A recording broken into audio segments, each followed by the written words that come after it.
What happened to the last person who tried to deal with corruption in Nigeria? You're going to find out on The Scoop today. Meanwhile, Reno is finally giving Adeboye back to back. And will Nigeria finally be divided? There's so much to unpack this new week.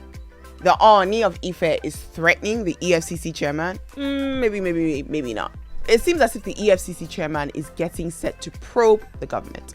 This is going to be major because if this really happens, it looks like every single department in the Nigerian government is going to be under the microscope.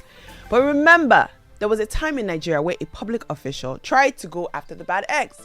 This person tried to weed out all the evil in our Nigerian system, and it didn't really end well. You might have an idea of who this person is, but I'll discuss that later. For now, the EFCC chairman, Bolanle Olukanni, is trying to walk in the same path. So sometime this weekend, the Ooni of Ife, Oba Adeyeye Ogunwusi, has boldly said that the chairman is not going to last long in office. Why should we make the president of Nigeria, the governor, presidency so powerful? The EFCC chairman innocently said something here that he will go after the presidency, he will go after the judiciary, he will go after the legislative arm.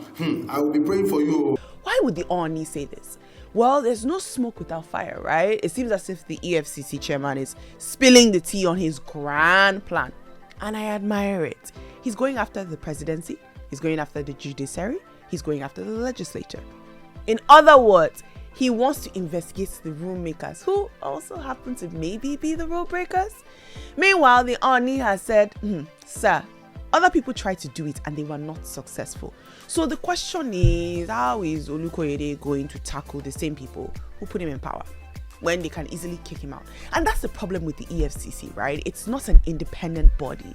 At the end of the day, it acts like an independent body, but it's an appointment. And it's appointed by the government. So how do you investigate the government? But we'll set that to the side. This is a country where, in an ideal world, there should be a completely separate body who has the ability to investigate all the powers that be.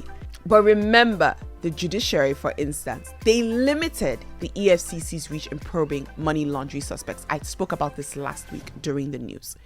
Even religious bodies, they were allegedly involved in money laundering for terrorists, they found protection under the judiciary's wing. Anyways, the Ooni says that there should be a devolution of power, a restructure that would make the presidency and governors not immune to the EFCC's probing. One of the commenters on social media also said this: we are going to grow when government agencies are independent to discharge their duties without fear of intimidation. I fully agree. And I think that I understand why the Ooni is saying this. He actually wishes the chairman well. You know, it's just that what happened to the last person who really tried to deal with corruption?